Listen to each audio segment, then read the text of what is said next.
আপনার দুটি পায়ে ধরে বলছি, প্লিজ আপনি আমার সাথে কাজ করবেন না। আপনি রুম থেকে চলে যান। আমি আপনাকে বিয়ে করতে চাইনি। আমার বিয়ের বয়স হয়নি। আপনি কিছু করলে আমি কিন্তু মরে যাব। আমার মা আমাকে ভয় দেখিয়ে আপনার সাথে বিয়ে দিয়েছে। আমার স্ত্রীর এমন কথা শুনে আমি রাগান্বিত হয়ে গেলাম। আর তাকে জোরে একটা চড় মারলাম। এরপর সে জ্ঞান হারিয়ে ফেলল। আমি তাকে হাসপাতালে নিয়ে গেলাম।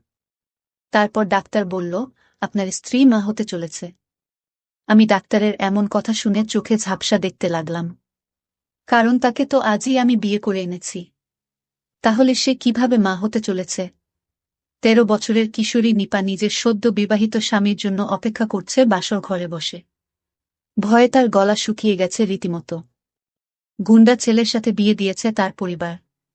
এসব তার বড় বোন থেকে শুনেছে নিপা। লাল টুকটুকে শাড়ি পরে আছে মেয়েটি। এই শীতের মধ্যে রীতিমতো ঘেমে যাচ্ছে। তখনই কারো পায়ের আওয়াজ পেল সে। হাত পা আরও গুটিয়ে বসল। দরজা আটকানোর আওয়াজ পেয়ে ভয়ে বুক ধুকপুক করছে। এভাবে হাত পা লুকিয়ে বসে আছো কেন? লোকটার গম্ভীর পুরুষালী আওয়াজে মাথা তুলে তাকায় নিপা তার দিকে। তবুও মুখ দিয়ে কোনো আওয়াজ বের করে না। নিপাকে কোনো কথা বলতে না দেখে বিরক্ত হয়ে যায় রবিন। এই মেয়ে কি বলছি কথা কানে যায় না তোমার? রবিনের চিৎকারে ভয় পেয়ে এক লাফে খাট থেকে নেমে যায় নিপা। খাট থেকে এইভাবে নামতে গিয়ে পাশে থাকা টেবিলের সাথে পায়ে বাড়ি খায় সে। ব্যথায় হালকা চেঁচিয়ে ওঠে। উপুট হয়ে পা দোলাতে থাকে নিপা, আর তখন মাথা থেকে ঘুমটা খুলে যায়। শীতকালের সামান্য আঘাতে অনেক ব্যথা পাওয়া যায়। রবিন নিপাকে দেখে অবাক হয়ে তাকিয়ে আছে। নিপা কান্না করছে ব্যথা পেয়ে। একে তো ভয় পেয়েছে অনেক, তার উপর ব্যথা। এই মেয়ে তোমার বয়স কত? উত্তর না দিলে মেরে ফেলব। আমার বয়স ১৩ হবে ১০ তারিখে। নিপার উত্তরে হাঁ করে তাকিয়ে আছে নিপার দিকে রবিন। নিপা ভয়ে ভয়ে মাথা নিচু করে দাঁড়িয়ে আছে। তোমার বয়স মাত্র ১৩? ১৩ বছরের পিচ্চি মেয়ে হয়ে নিজের থেকে এত বয়সে এক লোককে কিভাবে বিয়ে করতে রাজি হলে? নাকি আমার টাকা দেখে তোমার আর তোমার পরিবারের কাছে আমার বয়সটা ম্যাটার করে না? রবিনের এই কথা নিপার কানে পৌঁছাতেই মেয়ে চোখ তুলে তাকায়। গোল গোল চোখগুলো দিয়ে রবিনকে দেখে যাচ্ছে। এইভাবে রবিন তাকে আর তার পরিবারকে অপমান করতে থাকে। রবিনও প্রচণ্ড রেগে আছে। তার সাথে কিনা এরকম পিচ্চির বিয়ে হয়েছে। নিজের মা আর বাবার উপর প্রচণ্ড রাগ হচ্ছে তার। সবকিছু তছনছ করে দিতে ইচ্ছে হচ্ছে। এদিকে ওর ভালোবাসা ওকে ছেড়ে অন্য কাউকে বিয়ে করল। আর তার বাবা মা মিথ্যে বলে আরেক মেয়ের সাথে বিয়ে দিল। ১৩ বছরের মেয়েকে ১৮ বছরের বলে তার ঘাড়ে চাপানো হল। এইভাবে আপনি আমাকে অপমান করতে পারেন না।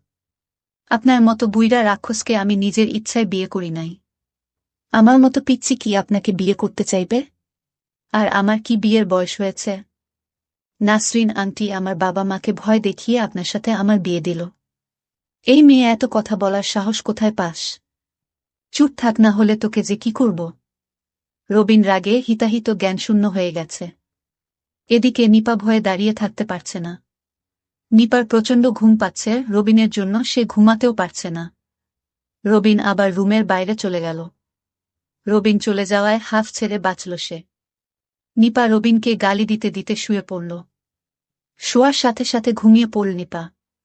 রবিন ছাদে বসে বসে ভাবছে এই পিচ্ছি মেয়ের সাথে আমার বিয়ে দিল কেন? এটা কিভাবে মানবে যে তার বউ একটা বাচ্চা মেয়ে? তার মা কেন করল তার সাথে এমনটা? রাত ৩টার কাছাকাছি রবিন রুমে ঢুকে গেল। খাটের দিকে তাকিয়ে দেখতে পেল কি সুন্দর এক অপরূপা মেয়ে ঘুমিয়ে আছে। মনে হচ্ছে মেয়েটি নিষ্পাপ। ঘুমের মধ্যে শ্বাস নিতে কষ্ট হয়। চোখ খুলে তাকায় নিপা। রবিনকে দেখে ভয় পেয়ে যায় সে। নিপা বলল, আপনি এখানে কেন? আপনি বাইরে যান, চলে যান। আমি বাইরে যাব কেন? তুমি তো আমার ঘরের বউ। দেখুন আমার বয়স কম। আপনি বাইরে যান। নিপা এখনো বিশ্বাস করতে পারছে না তার সাথে কি হতে যাচ্ছে। তবে নিপা এসবের জন্য মোটেও প্রস্তুত না। ভয়ে কান্না করতে লাগল। রবিনের কাছে রিকোয়েস্ট করতে লাগল, আপনি চলে যান এখান থেকে। আপনার দুটি পায়ে পড়ি, আপনি চলে যান। রবিন তখন রাগে ঘর থেকে বের হয়ে গেল। মনে মনে বলল, এভাবে কতদিন বের করে দেবে ঘর থেকে? কাল তোমার দেখার আছে। অন্যদিকে রবিনের বাবা মা নিজেদের মধ্যে কথা বলছে। তুমি এই কাজটা একদম ঠিক করো নাই জুলেখা। এইটুকু একজন মেয়ের সাথে রবিনের বিয়ে দেওয়া একদম উচিত হয় নাই। এখন পুলিশ কেস হলে রবিনের কি হবে ভাবতে পারছ? সামনে ইলেকশন, এখন যদি শোনে নেতা রবিনের স্ত্রী একজন বয়স কম, তখন কি হবে? ধুর ফরিদ, তুমি চিন্তা করো না। নিপার স্কুল থেকে বার্থ সার্টিফিকেটে ওর বয়স বাড়িয়ে 18 করা হয়েছে। কেউ কিছু জানবে না। আর রবিন, সে সত্যি জানার পর কিভাবে রিয়্যাক্ট করবে আমরা জানি না। ও কি জিনিস তুমি ভুলে গেছ কিভাবে? সাপের বিষদাঁত কিভাবে ভাঙতে হয় তা আমি খুব ভালোভাবে জানি ফরিদ। আর ও তো আমার সন্তান। আমি সব ঠিক সামলাতে পারব। নিপাকে কেন আমি রবিনের বউ বানিয়েছি এটা নিশ্চয়ই তোমার অজানা নয়। তোমার পরিকল্পনা তুমি ভালো জানো জুলেখা। আজ অবধি আমি কি বুঝতে পেরেছি তোমাকে? ফরিদের কথা রহস্যজনক হাসি দেয় জুলেখা। গুড নাইট ফরিদ, বাকি কথা কাল হবে। এখন ঘুমাও, আর তোমার আদরের ভাগ্নি তো আমারও, তাই না? ওর কোনো ক্ষতি হবে না। এটাই ভালো, তুমিও জানো তুমি আমার জন্য কি। ওর কিছু হলে বুঝতেই পারছ। শুভরাত্রি। রবিন নিপা রুম ছেড়ে অন্যদিকে ঘুরে বেঘরে ঘুমোচ্ছে। নিপার চোখ দিয়ে পানি গড়িয়ে পড়ছে। মেয়েটা কেমন নিশ্চুপ হয়ে আছে। কাঁদতে কাঁদতে এক পর্যায়ে নিপাও ঘুমিয়ে গেল। সকালবেলা 11টা নাগাদ রবিনের ঘুম ভাঙল। সকাল বললে ভুল হবে তার। উঠে নিচে চোখ জ্বলে সাইডে রাখা ড্রেসিং টেবিলের দিকে তাকায় সে। আয়নায় তাকিয়ে অবাক হয়ে যায় রবিন। মেয়েটা নিষ্পাপ শিশুর মতো ঘুমাচ্ছে, কিন্তু আমার রাতে তেমন ঘুম হয় না। সবার ইচ্ছা থাকে এমন একটা রাতের আশায়, কিন্তু আমার কপালে কি জুটল? আমার কিছুই ভালো লাগছে না। একদিকে না পাইলাম নিজের ভালোবাসার মানুষকে, অন্যদিকে বিয়ে হওয়ার পরও আমার কপালে সুখ নেই। কারণ 13 বছরের মেয়ের কেমন বুদ্ধি থাকবে, বা সে আমি মন কি করে বুঝবে? আমার দুঃখ কষ্ট সে কি বুঝবে? কখনো না। আমি একটা হতাশার মধ্যে পড়ে গেলাম। আমি এখন কি করব তাই ভাবছি। আমি আমার মায়ের কাছে গিয়ে জিজ্ঞেস করলাম না, তুমি পিচ্ছি মেয়ের সাথে আমাকে কেন বিয়ে দিলে? বিয়ে দেওয়ার আগে আমার মতামতের কথা তোমরা একবারও ভাবলেন না। আমার ভালোমন্দ পছন্দ অপছন্দ বলতে কিছু আছে তো? মা তখন উত্তর দিল, তোর মতো এমন বেকার ছেলের কাছে কি বিয়ে দেবে? আমি যা করেছি তা ভালোর জন্যই করেছি। মেয়েটা ভীষণ সুন্দরী, লক্ষ্মী একটা মেয়ে। মায়ের কথা শুনে আমার খুব রাগ হলো। আমি বলেছিলাম, তুমি তোমার বোমাকে নিয়ে সংসার করো, আমি আজই এ বাড়ি থেকে চলে যাব। কেন, তোর কি হয়েছে? বোমাকে তোর পছন্দ হয়নি? পছন্দ হয়েছে, কিন্তু সে তো আমার কথা রাখে না। কি করে যে তোমাকে বলি বুঝি না। তুমি আমার কষ্ট বুঝবে না মা। তুমি কি করে ভাবলে একটা অল্প বয়সী মেয়ে স্বামী মন রক্ষা করতে পারবে? সে তো সংসার কি জিনিস সেটাই ভালো করে বোঝে না। মা তখন আমাকে সান্ত্বনা দিয়ে বলল, একটু সবুর করো, সব ঠিক হয়ে যাবে। পরের দিন রাতে আমার স্ত্রী রুমে গেলাম, গিয়ে দেখি কান্না করছে। আমি তাকে ধমক দিয়ে বললাম, এই মেয়ে, কি হয়েছে তোমার? তুমি এভাবে কান্না করছো কেন? তোমাকে কেউ মেরেছে নাকি এমনভাবে কান্না করছো? মনে হয় তোমাকে কেউ মেরেছে। একদম চুপ, কোনো কান্না চলবে না। আমি বললাম, রাতের খাবার খেয়ে শুয়ে পড়ো। আমি নিচে শুয়ে পড়লাম। মনে মনে ভাবলাম এটা অবশ্যই ভদ্র, কিন্তু ও আমাকে ভয় পায়। কিছুদিন গেলে হয়তো সব ঠিক হয়ে যাবে। নিজের মনকে সান্ত্বনা দিলাম নিজেই। এরপর দিন সারা দিন বাইরে ছিলাম। রাতে ঘরে ফিরে দেখলাম আমার শাশুড়ি মা আসছেন। আমি আমার শাশুড়িকে এই প্রথম দেখলাম, কারণ আমার বিয়েটা আমার মা আর শাশুড়ি তারা দুজন মিলে গোপনে কাজী এনে বিয়ে দিয়েছিল। কিন্তু আমার মা বুঝতে দেয় না যে এটা তোর শাশুড়ি মা। আমি আজ শাশুড়ি আমাকে দেখে চমকে উঠলাম। শাশুড়ি মার বয়স খুবই কম। আমার কাছে মনে হচ্ছিল আমার বউ আর শাশুড়ি আমরা দুই বোন। আসলে বিষয়টা আমার কাছে রহস্যজনক। এটা কি করে সম্ভব? আমি কিছুতেই বিশ্বাস করতে পারছি না। এটা আমার শাশুড়ি মা হতে পারে। আমি আমার শাশুড়ি আমাকে সালাম করলাম। শাশুড়ি মা বললেন, কেমন কাটছে তোমাদের বিয়ের জীবন? ভালো কাটছে না শাশুড়ি মা আমাদের বিয়ের জীবন। আপনারা কেমন আমার কাছে অল্প বয়সী মেয়েকে বিয়ে দিলেন, যে সংসার কি জিনিস সেটাই ভালো করে বোঝে না। আর আমারে দেখলে তো আপনার মেয়ের কান্না শুরু করে দেয়। ঠিক আছে বাবা, আমি আমার মেয়েকে আজ বুঝিয়ে সব বলে দেব। রাতে ঘরে শুনতে পেলাম আমার শাশুড়ি আর আমার স্ত্রীর মধ্যে আলাপন। আমার স্ত্রী বলল, মা তুমি এটা কি করলে, একটা বাজে ছেলের সাথে আমার বিয়ে দিয়ে দিলে। আমি তাদের কথা শুনে অবাক হয়ে গেলাম, আমার কাছে মনে হলো বিশাল বড় পাহাড়টা আমার মাথায় পড়ল। আমি তাদের কথা শুনে অবাক হয়ে গেলাম। আমার স্ত্রী আমাকে বাজে বলল কেন? তার মানে সে আমাকে পছন্দ করে না? তার অনিচ্ছায় বিয়ে হয়েছে? আমার মাথায় কিছু ঢুকছে না। আমি মহা চিন্তায় পড়ে গেলাম। তাদের সব কথা আমি শুনে ফেলি, কিন্তু সে আমাকে বিয়ে করল কেন? আমি এর রহস্য তো বুঝতে পারছি না। আমিও মনে মনে সিদ্ধান্ত নিলাম, এর শেষ দেখব। পরের দিন সকালে আমার শাশুড়ি আমাকে বলল, বাবা আমি আমার মেয়েকে সব বুঝিয়ে দিয়েছি, এখন থেকে তোমার সব কথা রাখবে। আমি বললাম, ঠিক আছে মা। আমি রাতে আমার ঘরে ঢুকে দেখি আমার স্ত্রী আজ অনেক হাসি খুশি। আমি তাকে জিজ্ঞেস করলাম, কি তোমার এত হাসি খুশি লাগছে কেন? সে তখন উত্তর দিল, আমি তখন হাসব আর কখন কাঁদব, এটা আমার ব্যক্তিগত বিষয়। আমি তার কথাটা কিছুতেই সহ্য করতে পারলাম না। আমি কাছে গিয়ে দিলাম একটা চড়, মেয়ে তুই আমায় কি ভাবছিস?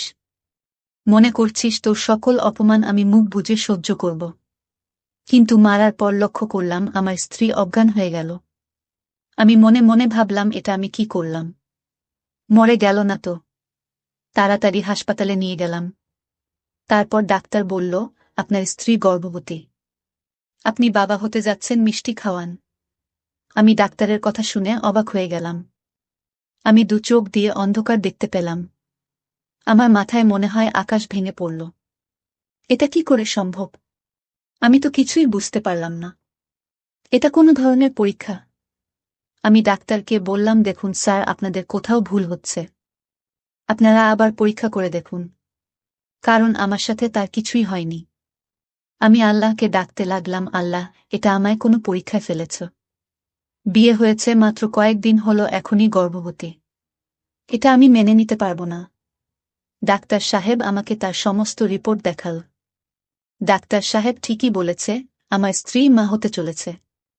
এটা রিপোর্ট দেখে স্পষ্ট বোঝা যাচ্ছে। আমি হাসপাতালের বারান্দায় এমন অবস্থায় দাঁড়িয়ে রইলাম।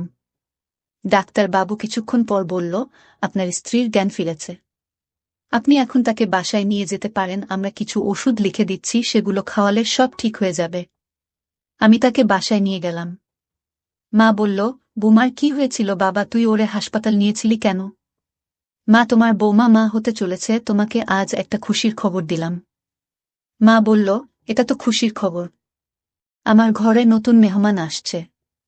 আমি বললাম, মা আমার বিয়ে হয়েছে কয়দিন হয়েছে সেই হিসাব তোমার কাছে আছে, আর তুমি নিশ্চয়ই ভালো করেই জানো আমার বিয়ে হয়েছে মাত্র 1 মাসও হয়নি। তাহলে সে কিভাবে মা হতে চলেছে? মা তখন আমায় বলল, তুই তো ঠিক বলেছিস, আমি তো ভুলেই গিয়েছি তোদের বিয়ে হয়েছে মাত্র 1 মাস হয়েছে। আমি মাকে বললাম, না তুমি আর রহস্য কি কি জানো, কিন্তু তা তুমি প্রকাশ করেছ না আমার কাছে। মা আমায় উত্তর না দিয়ে সোজা মায়ের ঘরে চলে গেল।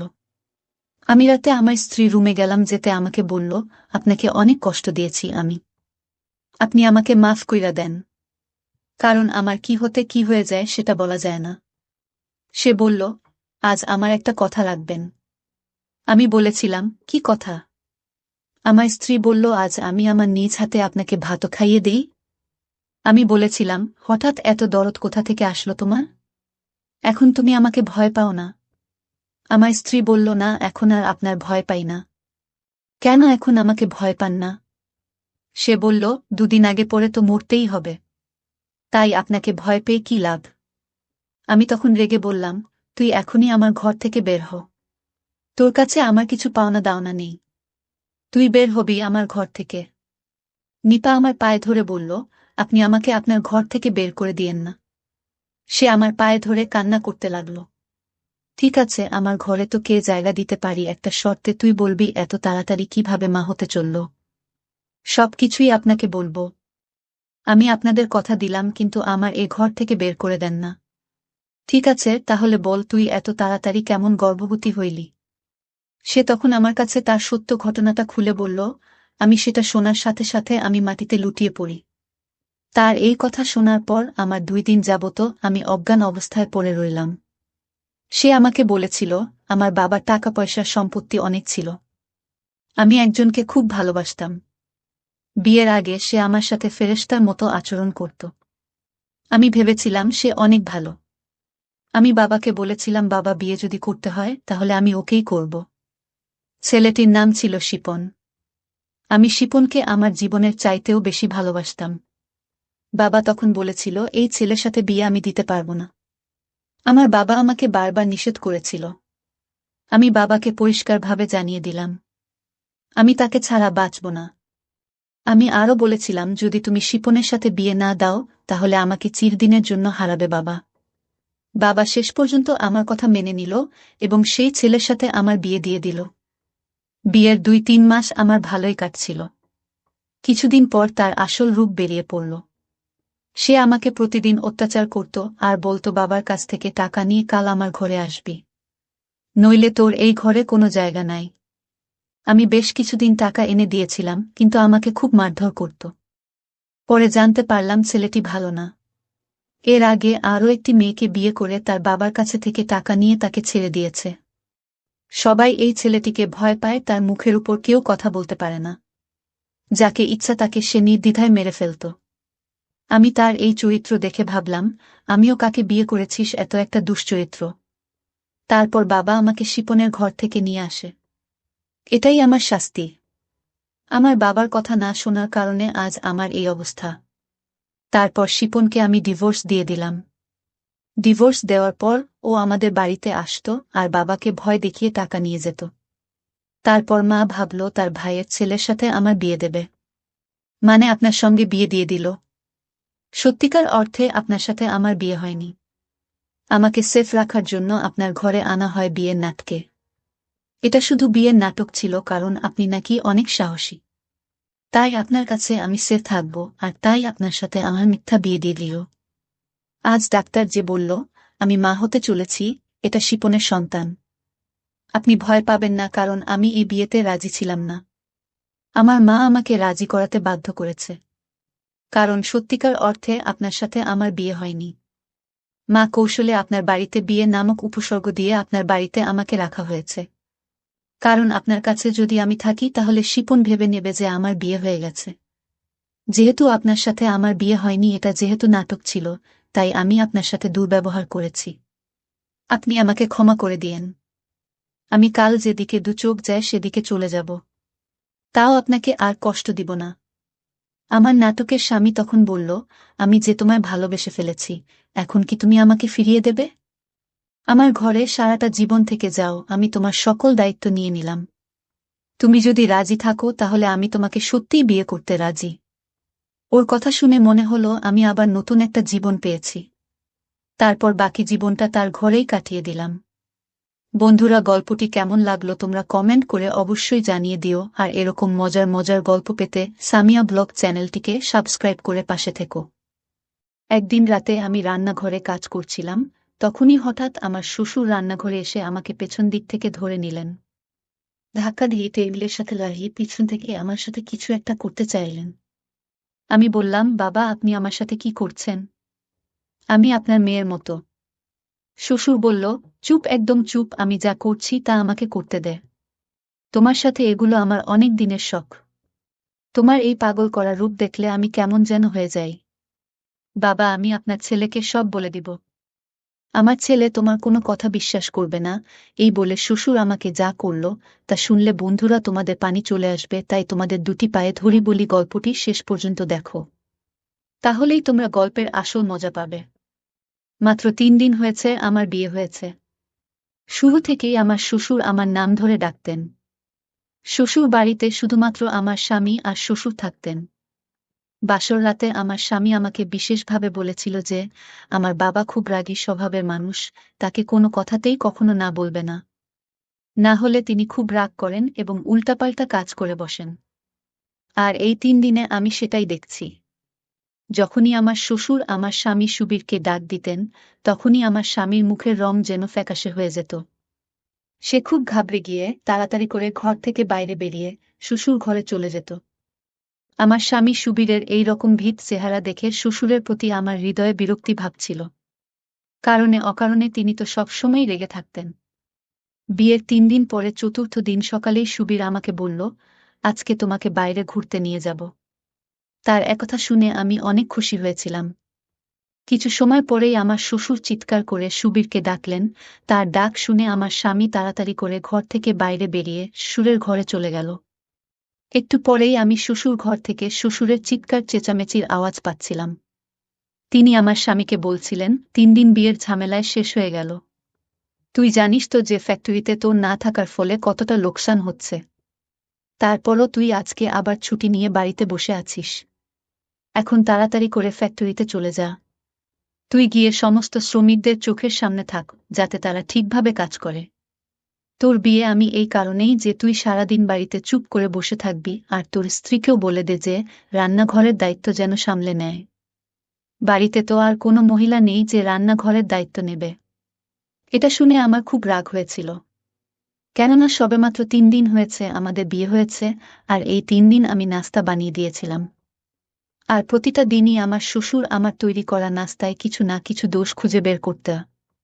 যদিও আমার স্বামী আমাকে ভালোবেসে এটাই বুঝিয়েছিল যে বাবার কথায় খারাপ কিছু মনে করো না।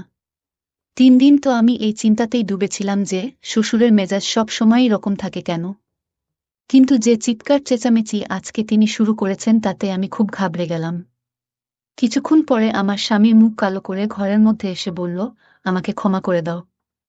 আমাকে এখনই ফ্যাক্টরিতে যেতে হবে। আমি তাকে সান্ত্বনা দিয়ে বললাম, ঠিক আছে, কোনো ব্যাপার না। আগে কাজ বাইরে না হয় আমরা অন্যদিন ঘুরতে যাব। আমি আমার মনের কষ্ট সুবীরকে বুঝতে দিলাম না। এরপরে সুবীর রেডি হয়ে নিজেদের ফ্যাক্টরিতে চলে গেল। আর আমি রান্নাঘরে এসে বাসনপত্র ধুতে শুরু করলাম। বিয়ের মাত্র 4 দিন পরেই আমাকে বাড়ির রান্নাবান্নার দায়িত্ব নিতে হলো। সাথে সাথে বাড়ির সমস্ত কাজ আমাকেই করতে হলো। আমার শ্বশুর চাকরানীকেও কাজ থেকে তাড়িয়ে দিলেন। তিনি চাকরানীকে বললেন, বৌমা যখন বাড়িতে এসে গেছে তখন সমস্ত কাজ ওই করে নেবে। আমি সমস্ত ঘর পরিষ্কার করে ক্লান্ত শরীরে নিজের ঘরে আরাম করার জন্য যাচ্ছিলাম। তখনই আমার শ্বশুর তার ঘরে বসে আমাকে ডাক দিলেন। আমি মাথায় ভালো করে ঘুমটা টেনে দিয়ে শ্বশুর ঘরে গিয়ে তাকে জিজ্ঞেস করলাম, জি বাবা বলুন, আপনার কি কিছু দরকার? তখন তিনি আমাকে মাথা থেকে পা পর্যন্ত বিশেষভাবে পর্যবেক্ষণ করলেন। তারপরে খুবই অদ্ভুত ভঙ্গিতে নিজের শুকনো ঠোঁটে জিভ বুলিয়ে নিয়ে বলতে লাগলেন, আমি খেতে চাই। শ্বশুরের মুখ থেকে এই কথা শুনেই সবার প্রথমে আমার নিজের কাপড়ের দিকে নজর গেল। কেননা আমার সামনে থেকে কাপড় সরে গিয়েছিল। আমি তাড়াতাড়ি করে নিজের কাপড় ঠিক করলাম আর ঘর থেকে বাইরে বেরিয়ে এলাম। আমার নিজের শ্বশুরের এমন ব্যবহার খুবই খারাপ লাগল। শ্বশুর তো বাবার মতো হয়, আর বাবা কখনো মেয়ের মাথা থেকে পা পর্যন্ত এইরকম অদ্ভুতভাবে দেখে না। আমি তাড়াতাড়ি করে রান্নাঘর চলে এলাম। আমার হৃদয় খুব জোরে জোরে ধুকধুক করছিল। তবুও আমি বের করে নিজের কাপড় ভালো করে ঠিক করলাম। তারপরে নিজের শ্বশুর ঘরে এসে দিলাম।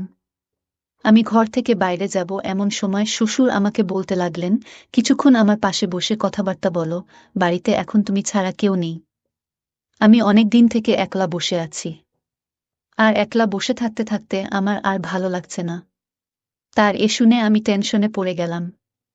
শ্বশুরের ঘরে একটাই মাত্র বিছানা ছিল, বসার জন্য কোনো চেয়ার বা অন্য কিছু ছিল না। এই কারণে বাধ্য হয়ে আমাকে বিছানার পাশে বসতে হলো।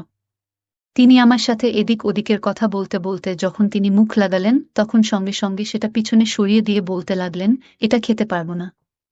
আমার তো খেতে খুব ভালো লাগে। এটা বলেই আবার আমার মুখের দিকে তাকালেন। এরপর তার চোখ আমার সমস্ত শরীরে ঘুরতে লাগল। তার নজরে না জানি এমন কি ছিল যে আমি অস্বস্তি অনুভব করতে লাগলাম। আমার সারা শরীর ঘেমে উঠল, মুখের উপর ঘামের বিন্দু ফুটে উঠেছিল। শ্বশুর বললেন, তাড়াতাড়ি যাও গিয়ে নিয়ে এসো। আমি তাড়াতাড়ি করে হাতে নিয়ে দাঁড়িয়ে পড়লাম। এমনিতে তো 3 দিন থেকে দেখছি, যখন আমার স্বামী বাড়িতে থাকত তখন আমার শ্বশুর সব সময় খুব রাগী স্বরে কথা বলতেন।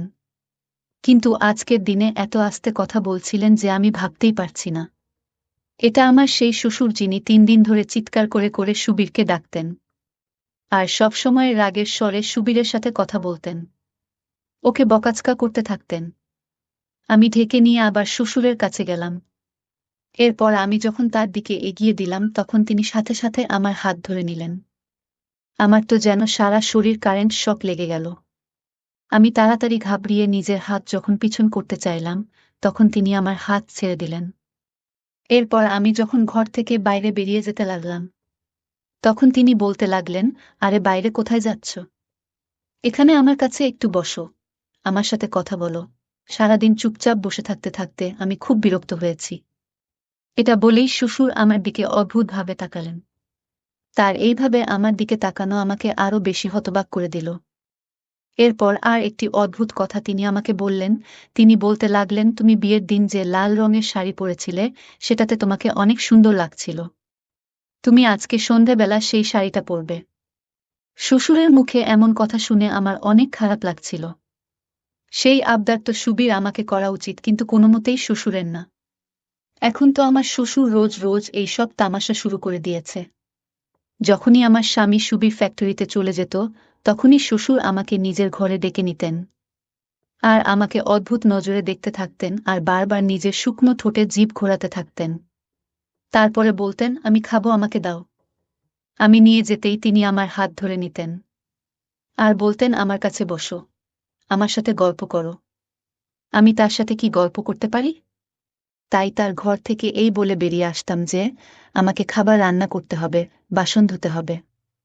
শ্বশুরের প্রতিদিন এই সব ব্যবহার আমার একদম ভালো লাগতো না। এখন আমার মনে অদ্ভুত ভয় করতে শুরু করেছে। আমি ভাবলাম সুবীরের সাথে আমাকে এই ব্যাপারে কথা বলতে হবে। কিন্তু কিভাবে বলতাম? ও তো নিজের বাবার সামনে কাঁপতে থাকে, একটা শব্দ উচ্চারণ করতে পারে না। সবসময় মাথা নিচু করে বাবা বাবা করতে থাকে। একদিন রাতে আমি রান্নাঘরে কাজ করছিলাম, তখনই হঠাৎ আমার শ্বশুর রান্নাঘরে এসে আমাকে পেছন দিক থেকে ধরে নিলেন। ধাক্কা দিয়ে টেবিলের সাথে লাগিয়ে পিছন থেকে আমার সাথে কিছু একটা করতে চাইলেন। আমি বললাম, বাবা, আপনি আমার সাথে কি করছেন? আমি আপনার মেয়ের মতো। শ্বশুর বলল, চুপ, একদম চুপ, আমি যা করছি তা আমাকে করতে দে। তোমার সাথে এগুলো আমার অনেক দিনের শখ। তোমার এই পাগল করা রূপ দেখলে আমি কেমন যেন হয়ে যাই। বাবা, আমি আপনার ছেলে, সব বলে দিব। আমার ছেলে তোমার কোনো কথা বিশ্বাস করবে না, এই বলে শ্বশুর আমাকে শেষ করে দিল। আমি অনেক কষ্টে করেও নিজের সম্মান বাঁচাতে পারলাম না। কিছুক্ষণ পর ক্লান্ত হয়ে আমার ঘরে চলে এলাম আর ঘরে এসে আমি ঘরের দরজা বন্ধ করে নিলাম। দরজার ছিটকানি লাগিয়ে বিছানায় বসে পড়লাম। দুশ্চিন্তায় আমার মাথা কাজ করছিল না। আমার পুরো শরীর কাঁপছিল। আমি কল্পনাও করতে পারিনি যে আমার শ্বশুর আমার সাথে এরকম কোনো কিছু করতে পারে। আমার চোখ থেকে জলের ধারা বইতে লাগল। আমি মনে মনে ভেবে নিয়েছি যে আমাকে সুবীরের সাথে এই ব্যাপারে কথা বলতেই হবে। আবার মনে মনে ভাবলাম যে যদি সব সত্য কথা বলে দেই, তাহলে সুবীর আমাকে ডিভোর্স দিয়ে দিবে। আমি সারাদিন কোনো কাজ করলাম না, চুপচাপ আমার ঘরের দরজা বন্ধ করে রেখেছি। অনেকবার আমার শ্বশুর আমার ঘরের দরজায় ধাক্কা দিয়েছিল আর বলছিল যে তার খিদে পেয়েছে। আমি যেন তাকে খাবার খেতে দিই, কিন্তু আমি কিছু না বলে চুপচাপ ঘরের ভেতরে বসে রইলাম। আমার জায়গায় যদি অন্য কোনো মেয়ে থাকতো, তাহলে সেও ঠিক এরকম করত। রাতের বেলা আমার ঘরের দরজায় জোরে জোরে ধাক্কা দিতে লাগলো আর সাথেই সুবীর বলতে লাগলো, রূপা, দরজা খোলো। এটা কি ধরনের অসভ্যতা? তুমি কেন সকাল থেকে দরজা বন্ধ করে ঘরের মধ্যে বসে আছো? সুবীরের গলার আওয়াজ পেয়ে দরজা খুললাম। আমি দরজা খোলার সাথে সাথে বাপ বেটা দুজনেই আমার দিকে রাগী চোখে তাকিয়ে রইল। সুবীর বলতে লাগলো, তোমার কি একটু চক্ষু লজ্জাও নেই? আমার বাবা সকাল থেকে না খেয়ে আছে, কিন্তু তুমি তাকে খেতে পর্যন্ত দাওনি। বাবা ডায়াবেটিক্সের রোগী, যদি বাবার শরীর খারাপ হয়ে যেত তাহলে এর দায়িত্ব কে নিত? আমি বললাম, আমি এনার দায়িত্ব নিতে পারবো না, ভালো হয় তুমি এনার অন্য কোনো ব্যবস্থা করে নাও। এই কথাটা বলার সাথে সাথে সুবীরের শরীর রাগের চোটে কেঁপে উঠল আর ও বলতে লাগল, এটা কি ধরনের অসভ্যতা? ও দিক থেকে আমার শ্বশুর বলতে লাগলেন, দেখেছিস, বিয়ে হয় এখনো 7 দিনও হয়নি, এতেই এই মেয়ে নিজের রং দেখানো শুরু করে দিয়েছে। আমি আগে থেকেই জানি যে মেয়েরা বিয়ের পর এই রকম করে আর আলাদা হওয়ার স্বপ্ন আগে থেকেই নিজের চোখে সাজিয়ে রাখে। কিন্তু বিয়ের 7 দিন পরেই এরকম করতে পারে, এটা আমার জানা ছিল না।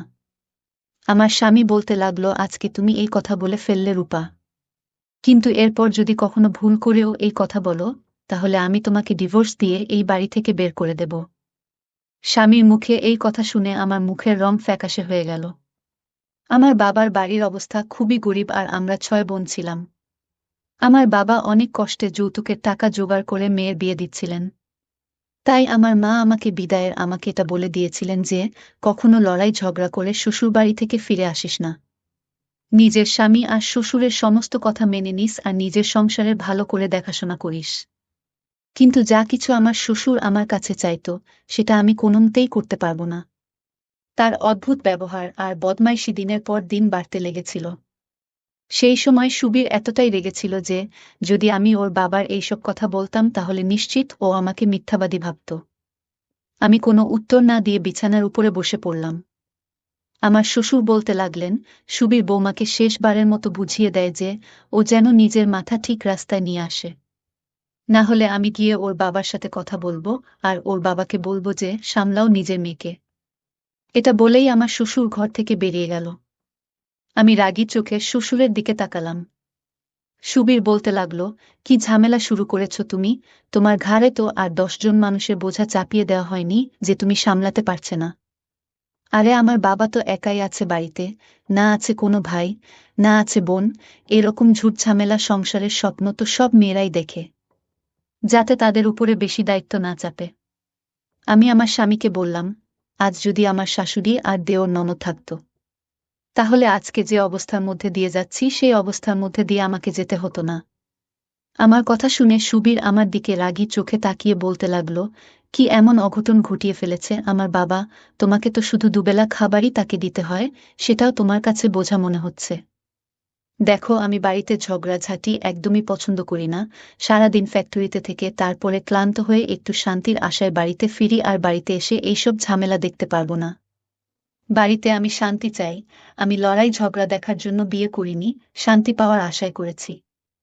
আমি বললাম, সুবীর একটা কাজ করো, তুমি তোমার বাবার বিয়ে দিয়ে দাও। আমার এটা বলার সাথে সাথেই একটা জোরে থাপ্পড় সুবীর আমার মুখে মেরে দিয়ে বলল, লজ্জা করে না তোমার এই সব কথা বলতে? বাবা এখন বয়স আছে বিয়ে করার। আমার বাবার 2 বেলার খাবার ও কি তোমার কাছে এতটা বোঝা হয়ে গেছে যে তুমি সেটাও রান্না করতে পারছো না? আমি বললাম, তুমি আমার কথা বুঝতে পারছো না। সুবীর বলতে লাগলো, এটা আর কি এমন কথা যে আমি বুঝতে পারবো না? আমার বাবার বয়স 62 বছর, তিনি মরার দিকে পা বাড়িয়ে রেখেছেন, তার উপর তার ডায়াবেটিক্স আছে, ব্লাড প্রেশার আছে, আর তুমি চাইছো এই বয়সে আমার বাবা একটা মেয়ের দায়িত্ব সামলাবে? এখন আমি আমার স্বামীকে কিভাবে বোঝাব যে ওর বাবা নিজের ছেলের বউয়ের দিকে কুনজর দিয়ে রেখেছে? আমি বললাম, তুমি বিয়ে দিয়ে দাও, আমি তোমার বাবা মা দুজনেই দায়িত্ব সামলে নিব। আমার কথা শুনেও অদ্ভুত হাসি হেসে বলতে লাগলো, একেতে তুমি আমার বাবার খাবার রান্না করতে পারছো না, তার উপরে তুমি আমার সৎ মায়ের দায়িত্ব সামলানোর কথা বলছো। এই বাড়ি, ব্যবসা, ফ্যাক্টরি সমস্ত কিছুই বাবার নামে। যদি কেউ তার স্ত্রী হয়ে এসে পড়ে তাহলে হয়তো সে সমস্ত কিছু নিজের নামে করে নিতে পারে, তারপরে আমাকে আর তোমাকে ধাক্কা দিয়ে বাড়ি থেকে বের করে দেবে।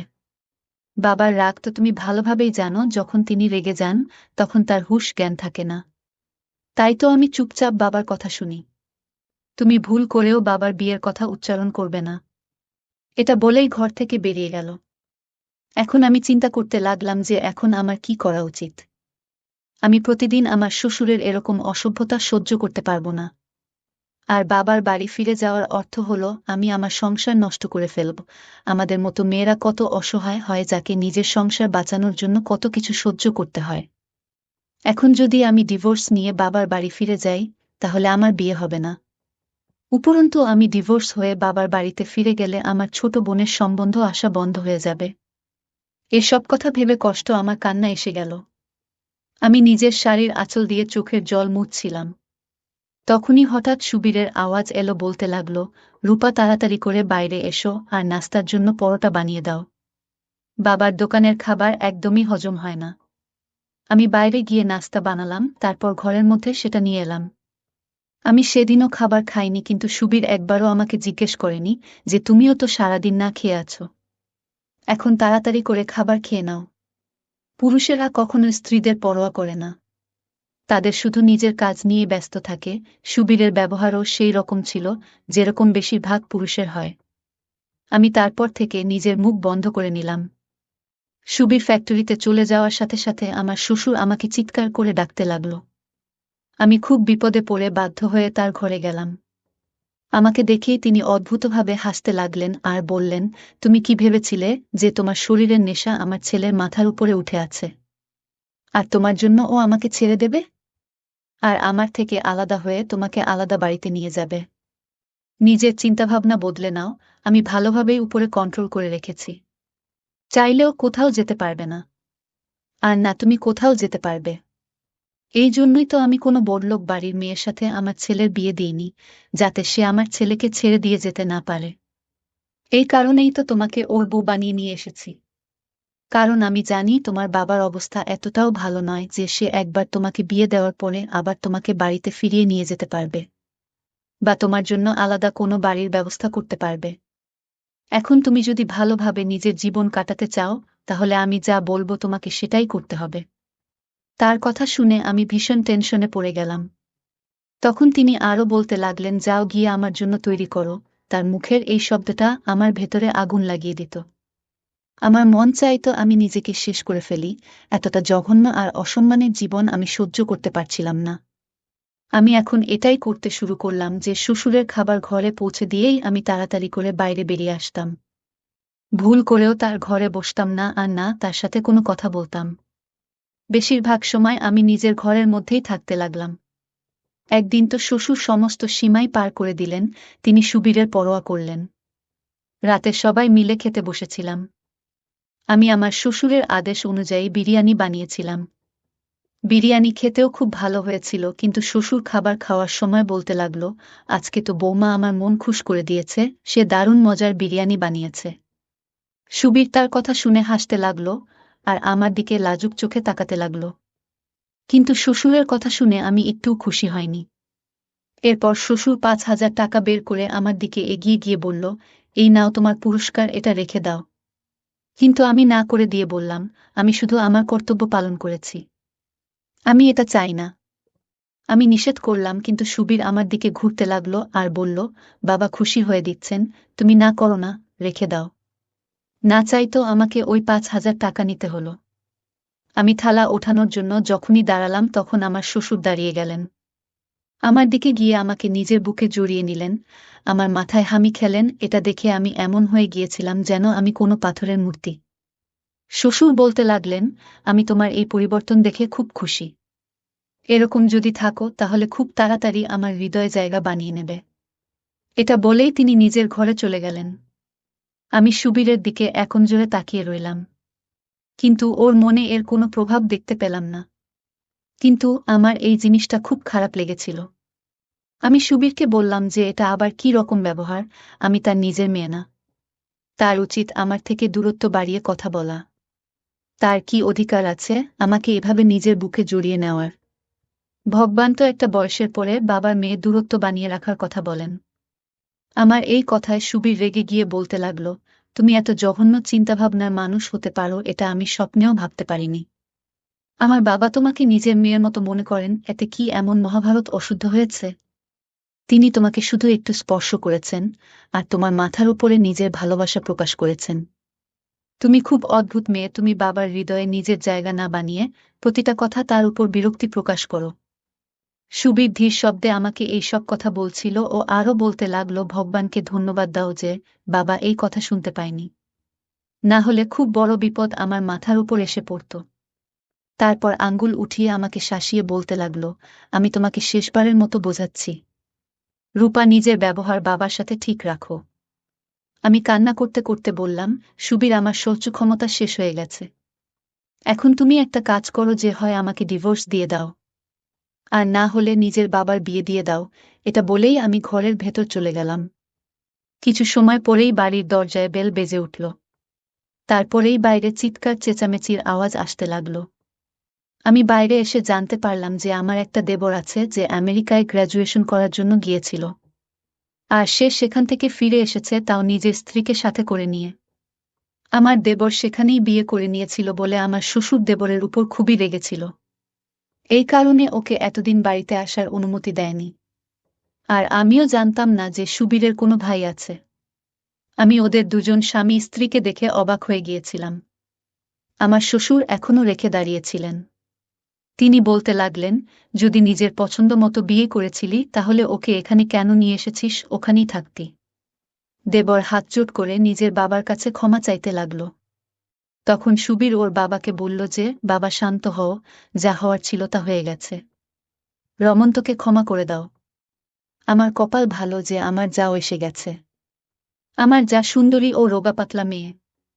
আমি খুশি ছিলাম যে এখন বাড়িতে আমাকে একা থাকতে হবে না। আমার যা খুবই হাসিখুশি আর সবার সঙ্গে খুব সুন্দর করে কথা বলতো ও অল্প দিনেই আমার সাথে মিলেমিশে গেছিল।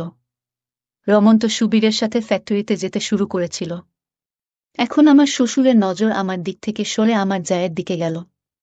এক রাতে খাবার খাওয়ার সময় শ্বশুর বলতে লাগলেন যে এখন থেকে আমার সমস্ত কাজ আমার ছোট বৌমা করবে। সেও খুশিতে রাজি হয়ে গেল আর বলতে লাগল, ঠিক আছে বাবা, আপনার যা কিছু প্রয়োজন আপনি আমাকে বলে দেবেন। রমন তো ওর বউয়ের কথা শুনে খুব খুশি হয়েছিল। কিছুদিন পরে আমার যা বিমলা যখন শ্বশুর ঘর থেকে বাইরে এলো, তখন ওকে দেখে খুব ক্লান্ত মনে হচ্ছিল ও নিজের মুখের ঘাম মুছছিল। আমার আর বোঝার বাকি রইল না যে কোনো কষ্টের মধ্যে দিয়ে পার হচ্ছে। বিমলা চুপচাপ রান্নাঘরে এসে বাসনপত্র ধুতে লাগল। আমি জিজ্ঞেস করলাম, কি হয়েছে তোমার? তখন ও বলল, বাবার অভ্যাস খুব অদ্ভুত। সে অদ্ভুত নজরে আমাকে দেখতে থাকে, কখনো কখনো হাত ধরে নেয়, কখনো কখনো হঠাৎ করে বুকে জড়িয়ে নেয়, কখনো কখনো শ্বশুর এমন সব অদ্ভুত কথা বলতে থাকে যা শুনে আমার কানের লতি পর্যন্ত লাল হয়ে যায়। বিমলা আরও বলতে লাগল, আমি আগে যখন হাসেমের সাথে কথা বলতাম তখন তো বলতো যে ওর বাবা খুব ভালো মানুষ, কিন্তু তিনি তো কথায় কথায় আমাকে নিজের কাছে নেয়, আমাকে নিজের কাছে নেওয়ার চেষ্টা করে। আমার এইসব একদমই ভালো লাগে না। আমি বললাম, এই দুই ভাই কখনো নিজের বাবার কথা অমান্য করে না। আমিও এই কষ্টের মধ্যে দিয়ে পার হয়েছি, কিন্তু সুবীর কখনোই আমার কথা বিশ্বাস করেনি। বিমলা বলতে লাগল, কিন্তু আমি তো রমন্তকে পরিষ্কার বলে দেব যে যদি ওর বাবা এরকম ব্যবহার করতে থাকেন তাহলে ওকে বলবো যে ও যেন আমাকে অন্য বাড়িতে নিয়ে যায়। বাড়িতে আবার সেই ঝগড়া শুরু হয়ে গেল যেটা আমার আর সুবীরের মধ্যে হতো। রমন্ত বলতে লাগল, আমি তোমার সাথে 2 বছর বাইরের দেশে একা থেকেছি, এখন এখানে এসে মাত্র 4-5 দিন বাবার জন্য খাবার রান্না করছো, কি আবার নতুন ড্রামা শুরু করে দিয়েছ? ওদের মধ্যে সেই সব ঝগড়ায় হতে লাগল যেটা সুবীরের সাথে আমার হতো। বিমলা হাশেমের কাছে ডিভোর্স চাইতে লাগল। সেই রাতে সুবীর যখন ঘরের মধ্যে এলো তখন ও চুপচাপ হয়ে রইল। আমি বললাম যে সুবীর, এখনো তুমি এটাই বলবো যে আমি ভুল ছিলাম? যে অভিযোগ আমি বাবাকে নিয়ে করতাম সেটাই আজকে বিমলাও করছে। এর মানে কোথাও না কোথাও বাবাই ভুল করছে। আমি তোমায় সত্যি বলছি, বাবা একজন স্ত্রী দরকার। যদিও তার বয়স 62 বছর হয়ে গেছে, তোমাদের উচিত ছিল নিজের মায়ের মৃত্যুর কিছুদিন পরেই তার বিয়ে দিয়ে দেওয়া। তাহলে তিনি সত্যিই আমাদের নিয়ে ভাবতে পারতেন। আমার কথা হয়তো এখন সুবীর বুঝতে পেরেছে। পরের দিনও নিজের বাবাকে দ্বিতীয় বিয়ের জন্য বলল। তখন প্রথমে তো তিনি বিরক্তি ভাব দেখিয়ে বলতে লাগল, আমি এই বয়সে বিয়ে করব? তোদের কি মাথা খারাপ হয়ে গেছে? সুবীর বলল, একটা বিধবা মহিলা আছে, যদি তুমি চাও তাহলে এতে কোনো সমস্যা নেই। সেই মহিলার বয়স এখন 40-এর উপরে হবে, আর সে ভাইয়ের দয়ে খুব কষ্টে নিজের জীবন কাটাচ্ছে। প্রথমে তো বাবা অনেক ঢং দেখালেন, কিন্তু তারপরে 2-4 দিন পরে নিজেই বলতে লাগলেন যে ঠিক আছে, আমি বিয়ে করে নিচ্ছি। কিছুদিন পরেই তার সাথে আমার শ্বশুরের বিয়ে হয়ে গেল। এতেই পার্থক্য হলো যে বাড়ির পরিবেশ অনেকটা ভালো হয়ে গেছে। সুবীর এখন নিজে আমাকে বলতো যে তুমি ঠিকই বলেছিলে, বাবার একজন স্ত্রী দরকার ছিল। আমার নতুন শাশুড়ি শ্বশুরের খুব সেবা করতেন, আর এখন শ্বশুর নজর আমাদের দিকে তেমনভাবে উঠত না। আমাদের সমাজে এই জিনিসও খুব সাধারণ হয়ে গেছে যে যদি বাবার বয়স বেশি হয়ে যায় তাহলে সন্তান তাদের দ্বিতীয় বিবাহ দিতে চায় না, যার কারণে পরিবারে আসা নতুন বউকে এই ধরনের সমস্যায় পড়তে হয়, যে রকম সমস্যায় আমাকে আর বিমলাকে পড়তে হয়েছিল। বন্ধুরা, তোমাদের কাছে বিনীত অনুরোধ, গল্পটি যদি তোমাদের ভালো লেগে থাকে তাহলে অবশ্যই সামিয়া ব্লগ চ্যানেলটি সাবস্ক্রাইব করে রাখবে।